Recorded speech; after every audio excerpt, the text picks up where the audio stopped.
Hi, I'm Kristen Iman X. So professionally, I am a real estate agent as well as a network marketing professional, kind of tying both of the two where, I focus on helping people find homes, investing in properties, and then also on the other side of it is helping them to get paid on the services that they use in those homes.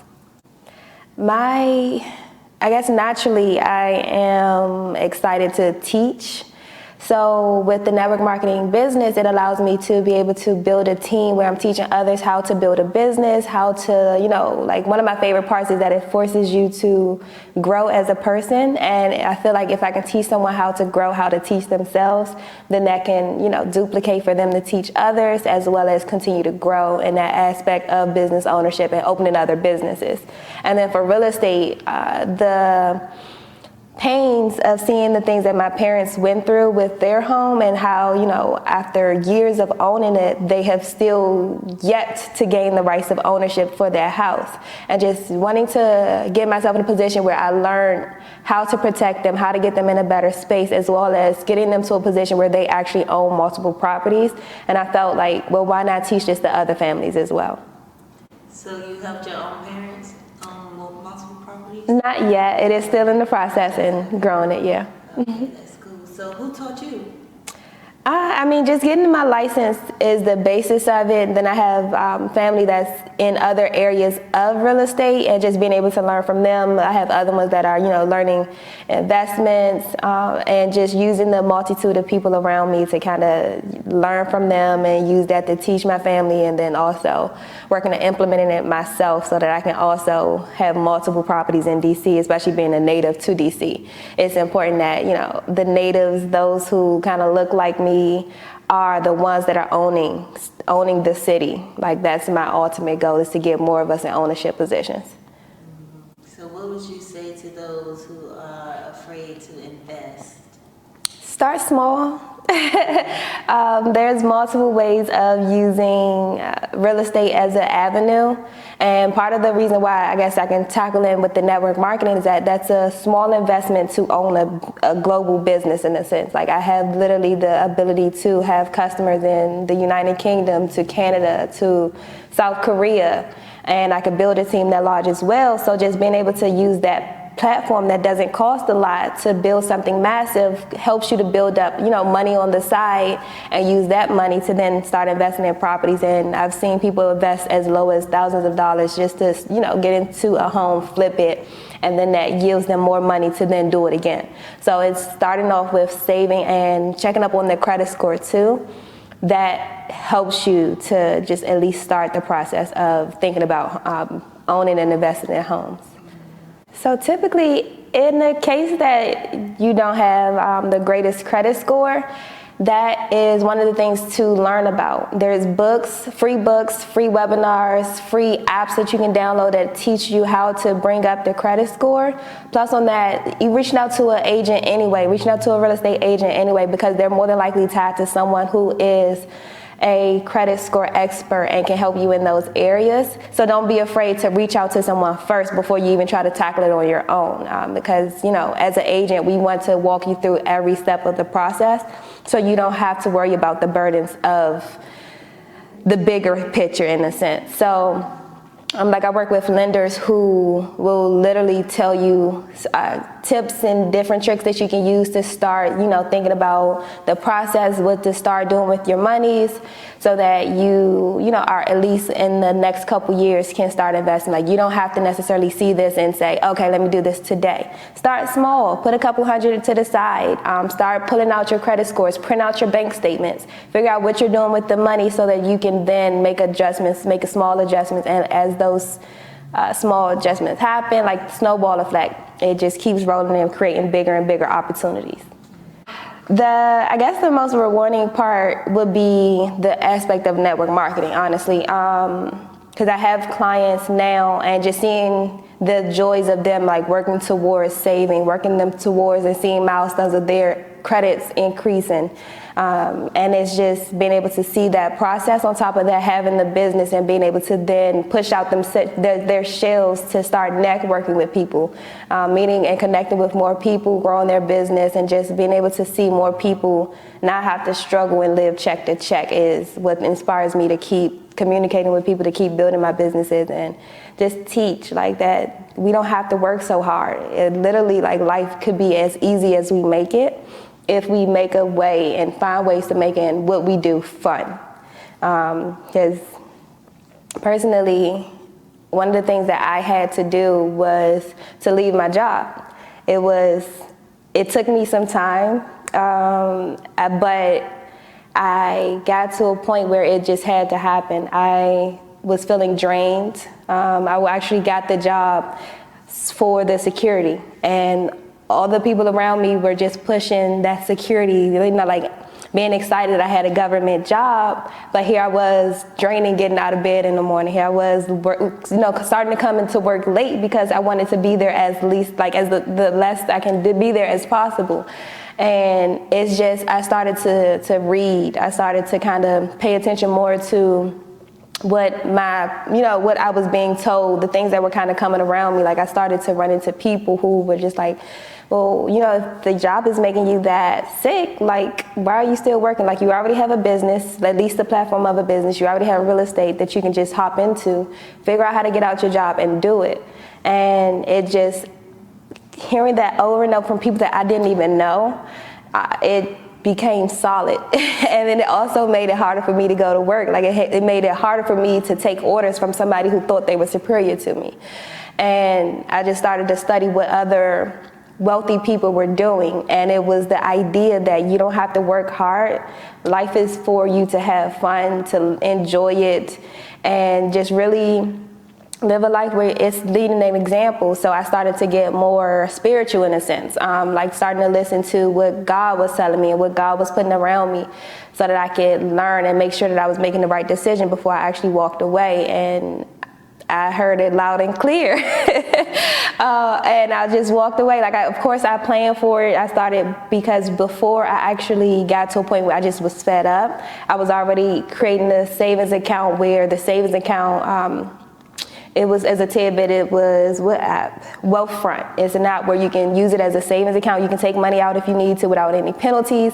But in the meantime, it's going up depending on the market. Like, they're investing the money that you're putting into this savings account so that it's growing quicker than a regular savings account. So I started to use that. I started to kind of print out my bank statements to figure out, okay, what things am I spending that I don't have to spend money on and I can cut off. So I started off cutting off certain subscriptions that I didn't need, that weren't feeding me, that weren't helping me get better, to pushing, you know, going out to networking events, studying my business more, like being able to go to different trainings so that I could, you know, be sharper once I start really having these conversations about business and real estate. And just like taking those steps. And then when it kind of got to a point where I was like, okay, I'm on the verge of getting fired, because I just couldn't take someone else telling me what to do anymore. I just put my 2 weeks in, walked away, and it's been a blessing ever since. Like, I have formed my mindset where money isn't the goal. It's how many people can I impact? How many lives can I at least share with them to say, you don't have to live so stressed out. Like, literally, you can choose happiness. And with happiness and with a direction or a sense of direction, everything will align. Like, of course, get out there and still work. Get out there and be exposed to the people that you need to be exposed to, but make fun out of it so that it's not a burden and you're not draining yourself. Because at that job, I was drained. Like, I didn't even want to talk to people after work. And how can you build a business if you can't talk to people? So that would be my recommendation, is to start small, but live a life where you're having fun with it. If you can get paid on the houses that you're driving by every single day, get paid on it. If you can get paid to pay your cell phone bills and etc., like, get paid on it. If you can make simple ways of making money versus making it so hard, do so. And it just comes from a lot of self-reflection. I did have some times in which, in this period of growth, where I had to really uncover some things that were holding me back mentally, physically, and emotionally, and that helped me become a better communicator in my relationship. That helped me to dig deeper with my relationship, because part of the growth of where I am now came from me putting together this idea of wealth.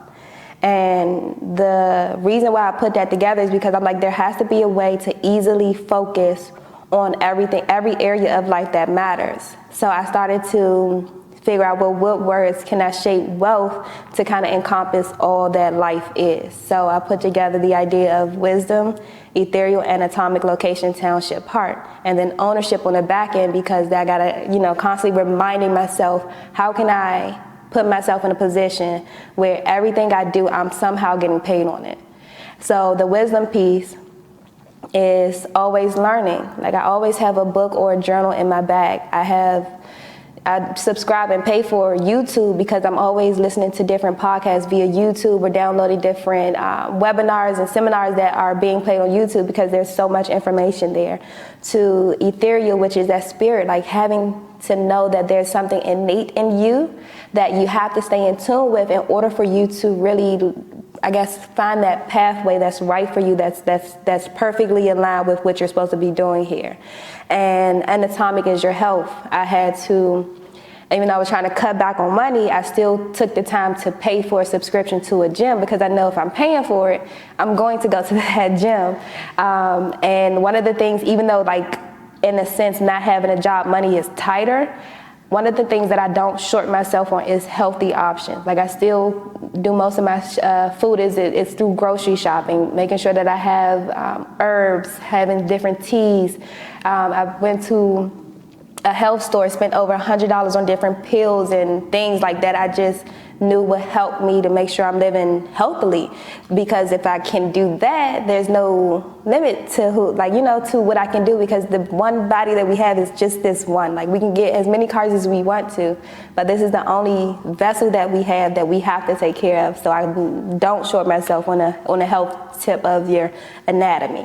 Location, DC for now is like the perfect location for me, being home, just being able to help and be in a space where I'm not too far from my parents, being able to make sure that they're good and doing what I can, because being so close to them helps me to stay motivated. Like, seeing the pains that they were going through helps me stay motivated, helps me to keep pushing. Plus, having that support and, being able to use that as referrals and continue to grow the networks that I already have was perfect. Then, so location is something important that you have to figure out what works for you. Cali is on my radar, though. So that may be my next move. Township is getting back to your community. Who are the ones that you need to continue to surround yourself with? Because those are the ones that you want to grow with. Like, that idea of it's lonely at the top doesn't have to be true. Like when you're living in a space where you're honest, when you're communicating, when you care about those who are around you, to when you're, just pushing for everyone around you to grow, you don't have to be lonely at the top. You can literally live abundantly with your friends, with your family members, and those that you care about. And then heart is is attached to everything else, because whatever you're passionate about is what you'll spend time doing. And it goes back to why work hard when you're working towards something that you're passionate about. Like, it should come easy because there's something that you're supposed to be doing. And that was another switch to me when it came to thinking about me spending time at the job. Like, yes, I love the comfort. I love having those checks coming in every 2 weeks. I love the benefits. But I was tearing myself apart because it wasn't in alignment with what I felt God was telling me to do, and it became a waste of a time versus being an investment. And then ownership is figuring out, I literally was driving, and I usually, because I've listened to books and videos on The Secret, the idea of the law of attraction. So when I would driving home or driving wherever, and I would drive past a Jaguar, which is one of my motivated cars, I would say, I love Jaguars. And then for one strange reason, one night I drove past a Jaguar, I was like, I love Jaguars. And I was like, well, what if I love the fact that Jaguar came off my dealership? Then I was like, well, how can I take it another step deeper? And was like, what if I love the fact that I have my own line of cars that people are driving around there? So there's no limit at all to what we can create as a community if we shape and reshape our minds to being in a space of ownership and living through that idea of wealth versus what we've been indoctrinated to believe in. So that's part of the motivation, is to teach and to like really get people in alignment with living a life passionately than anything else. Like, forget the money, that'll come. Like in the case that the world was under huge distress, money is not the first thing you're gonna think about. It's gonna be the food, clothes, shelter. And what if that money, like, you can't do anything with it but burn it for heat? Like, money isn't a factor. It's the livelihood of what that creates. So put that on the back burner and figure out what you're passionate about so that you can start implementing that. And I'm not telling you to quit your job today unless it's really draining you. But take those steps and just continue to stay consistent. Fix your mindset. That's huge. And everything else kind of comes. So the idea of our Black community having this information is important because I feel innately we are giving beings. We are people who are connected with the earth and what the earth is here to do. Like, I feel like we are more connected and supposed to be more connected than any other race. For that reason, we have to be the ones that set the path for teaching these other races what we're supposed to be doing as a whole nation. I feel like, the hardships that we've been through kind of pulled us away from that. However, more of us are starting to understand that we have to get back to our rituals. We have to get back to the things that that create the energy and create more energy out of us, because we are extremely powerful. I can't speak on other races because I am personally not in them. But I know, like, us, those melanated people, like, the powers that are within us are crazy. And I strongly feel like we're the ones that are to set a path for everyone else. And so having this information of ownership and getting back to our innate abilities just will change the entire world, without a doubt. I know you're not a politician or anything, but if you could think of something, how do you think we could help the younger generation understand that they need this information that you have? Well, because I don't think they really get it until they're older and in a situation where they do have bad credit and stuck in a 9-to-5 job. So what can we do to open up the learning at a younger age? I feel as if the younger generation are motivated by fun more than anything else. The idea of, I can do what I want, and the only reason I'm not doing this is because you told me not to do it. So in a sense that this information about ownership can be switched over to the idea, like, I have conversations with my niece who loves being rewarded with gifts, like, without a shadow of a doubt. So teaching children that the reason why these gifts are coming is for the idea of something that they've had to put in, or the idea of karma, and communicating more with children. Like, these children, their brain and their capacity have so much more of an ability, I think, than the previous generations to absorb information and really be able to articulate it at a younger age. So making it fun to learn, changing the dynamic of the reason why they're going to school, giving motivation. Like, children need motivation, whether it's the idea. To me as a child, someone would have told me that I can own my own car dealership, I would have worked a little harder in school. And not for the sense of having good grades, for the sense of, what can I learn from these teachers? Like, what are they not teaching us in these textbooks? So open up their eyes to what's possible. Like, I don't feel like we spend enough time to understand the children. Like, we don't get to, with everyone in this idea of a rat race, which doesn't have to be a rat race, there's enough for us all. We're so bogged down with everything but the children, when they're the things that we need the most are our children. And just being able to articulate to them, but also being able to reciprocate what they're telling us so that we know how to feed them and we know how to feed what is not true to them. As an example, again, my niece, like she, high energy. So in order for me to communicate with her, I have to find a way that works. Like I've taught her the idea of third eyes.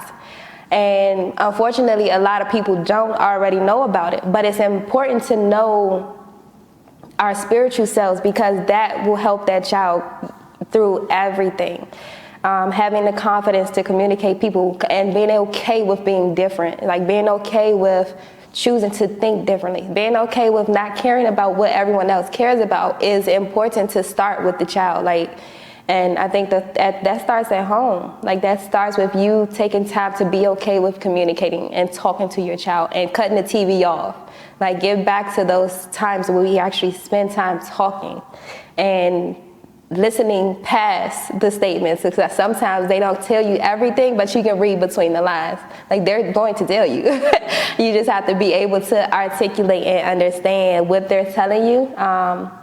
And giving them the ability and the capability to articulate back to you.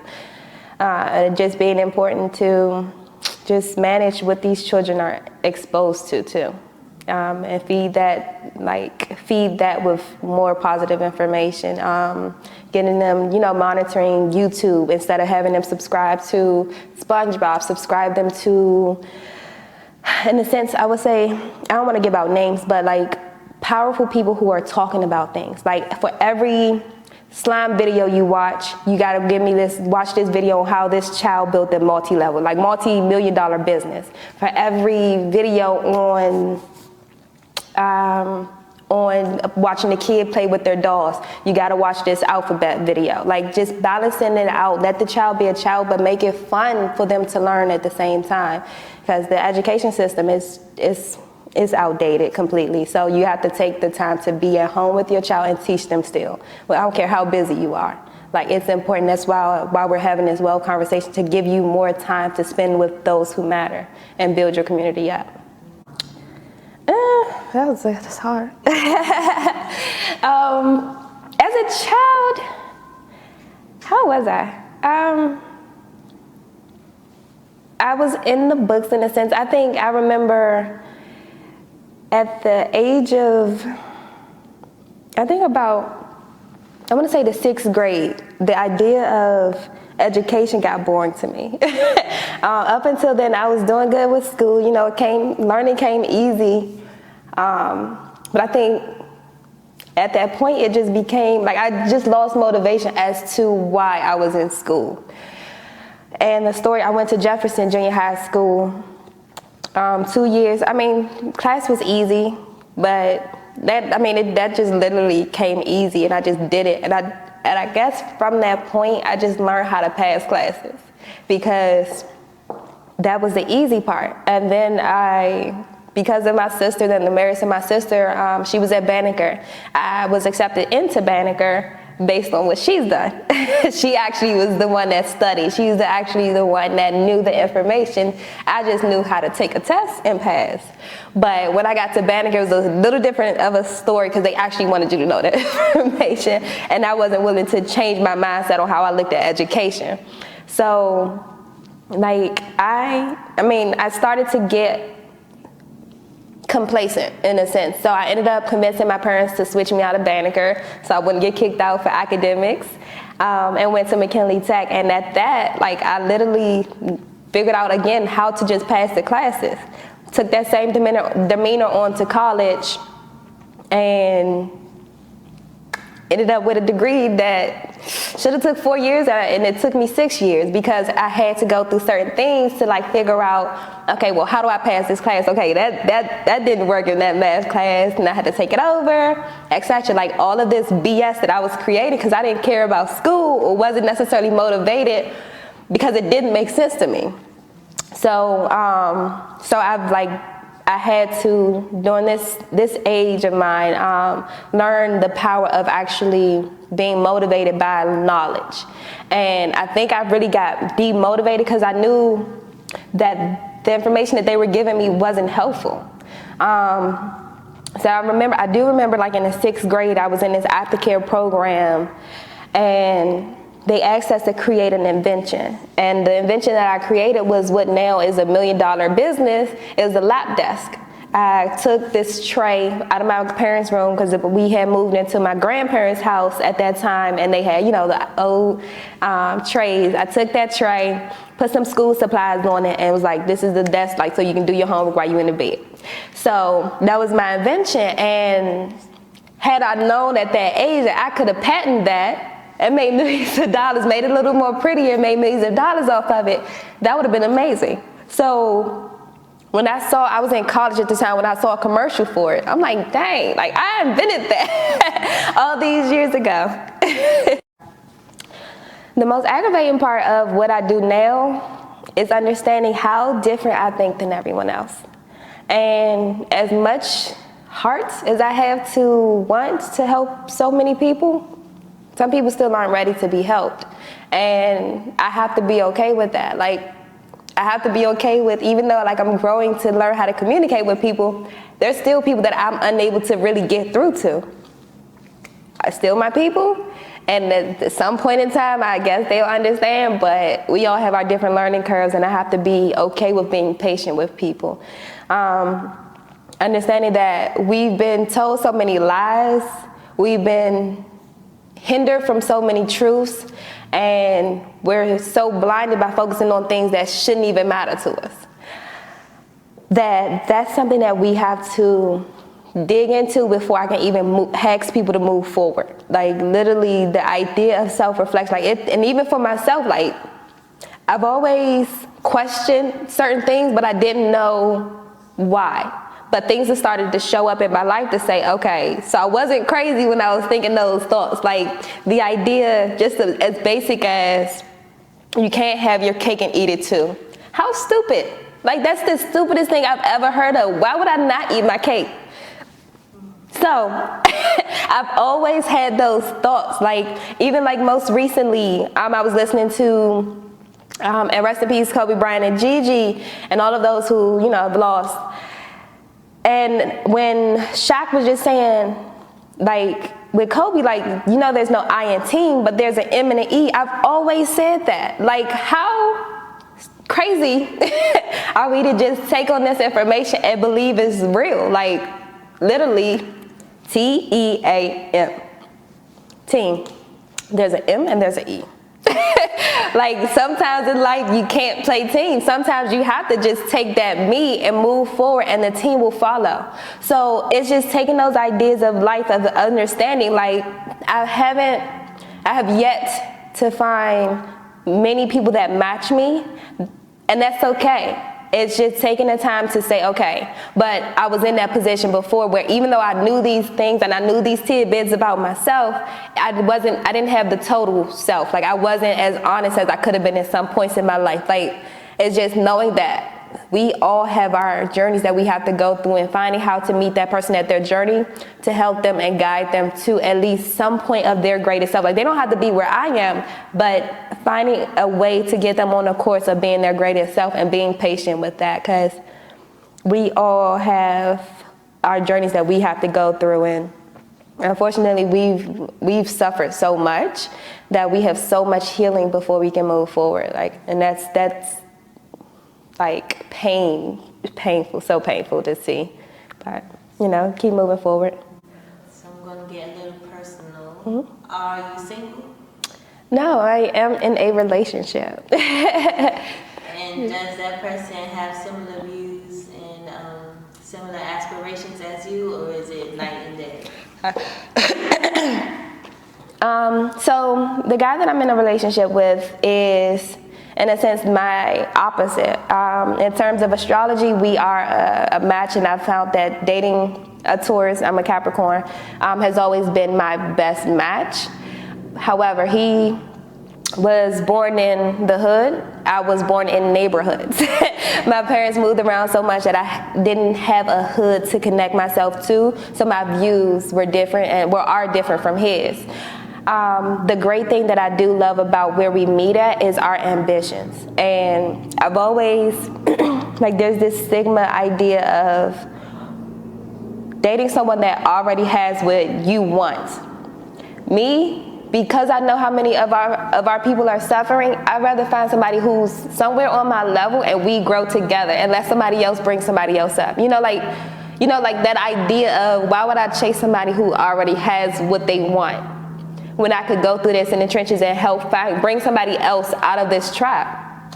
So that's, in a sense, I don't know if it was on purpose that I attracted him that way, but the mixture of our lives work. Like, he loves to party. I'm usually like, let's just stay home. But because he does love to party, it brings me out of my shell to get out the house more. And I usually am able to connect with more people just by being out the house. So it's like those little small differences that kind of balance our relationship out, and just that ambitious and so that level of ambition and just desire to grow that we always have the ability to come back to. As a young woman, the first thing I would say is to, as a business owner, join me in business, because I'm gonna push you to be better. A lot of the reason why I can have the position to talk is because I've done a lot of self-reflection. I've made a lot of mistakes unnecessarily. But the one thing that I stayed consistent with was reading. I stayed consistent with having people around me that were better than me, that cared about my growth, cared about me being a better person, and that was speaking life into me before I knew that there was life. And having that consistent positivity around me helped. And that would be the first step, is to find people who have what you desire, who won't charge you, in a sense, for being around them, but you have to be in a point where you can at least bring some type of value to them. Or you can find things that you can invest in that will pour into you. But the first thing is that idea of creating a community around you that's going to motivate you, and having the guts to self-reflect. Like, could literally cry about the things that I've been through. But because I'm okay with my story at this point, because I've already digged and went through the deepest parts of me, the most painful parts of me, that there's no one on this world that can make me feel less than the goddess that I am. Because I'm okay with what I had to go through in order for me to be the person that I am today. And just being okay with being that honest self, because I felt for majority of my life that there was this fake facade of a Christian. And I felt like I had to wear different hats in different arenas, in a sense. But once I got okay with saying, okay, this is who I am. This is my energy. This is what I'm bringing to the table. Everyone else now have to shift around me. And this is a recent find. Like, this is a recent growth, in a sense, of me being able to really say that I'm not going to submit myself to environments that don't push me to be better. I'm not going to submit to changing who I am to make those around me feel comfortable. If you don't want me to cuss, don't be around me. If you don't want me to dress how I'm dressed, you should leave. But don't feel the need to make me feel uncomfortable with who I am because you're insecure. Like, that also comes with self-respect, because I've thought about so many things, and I wrote it in my journal, of all of the things that I've done. And I'm like, dang, you was a bad person to this, and this person. You were, you lied so much to this, and this person. But I'm like, no, this had nothing to do with them. You were lying to yourself. You were being disrespectful to yourself. Everything was a thing that I did to myself. And I had to get to a point where it's like, all right, if I don't want that person to do it to me, then don't do it to that person. And it's like those little tidbits of things that you have to do in terms of just getting to that self-reflection time. And that will help you to create environments and find those people that you want to be around. And one of the books that I highly recommend for young women is Queen Afua. It's all of her line of books. I haven't read all of them, but I know they're all good. But particularly, it's Overcoming the Angry Vagina by Queen Afua. Like, that book helps you to take time to self-reflect. It gives you a layout of time to say, okay, this is our time to focus on me. It makes you the journal, it makes you spend time on pampering yourself, and it gives you just that time to say, okay, this is who I am, this is how I heal from this, and then this is how I come out of these hindrance or these struggles to be able to be a better woman, to be able to be a better, person in the community, whatever. But those times of self-reflection is hella important. Getting yourself and spending more time with things that are of your like, that you want for your next level self, and start a business. So where do you see yourself in 10 years? So I'm a big dreamer. And I'm big on manifesting as well, like meditating, seeing what I want. And so the next 10 years, if I can have it how I want it, I will own a condo building in DC for free. That would be the biggest goal, is to get it for free. But I want a condo building in DC. I want the penthouse suite, and I want my family to be able to be housed in any of them that they want to without having to pay the crazy prices that other people have to pay in DC. If I can, just this year, like my number has been 28. And if I can help 28 other people do the exact same thing where they have housing for their family, that would be amazing. As well as helping 28 people in my network marketing business build their lives up to a point where they can say that they have generational wealth. That would be amazing. I want a couple books written, seminars done, classes created, and definitely a lot of stamps on my passport. I'm Kristen Iman X, and I speak highly on wealth ownership. And you can find me on Instagram at its.crystin, the letter X, and that's on Instagram. You can probably type in Kristen Iman X via Facebook as well as LinkedIn. And again, for the spelling, it's CRYSTIN, Iman, EMAN, and then X. And you'll be able to find me. So I look forward to connecting with you.